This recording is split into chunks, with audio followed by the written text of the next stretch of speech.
Okay, tulingan, ihaw, 8 piraso.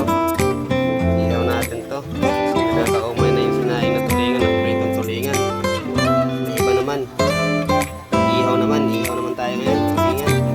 Naiwa naman siya.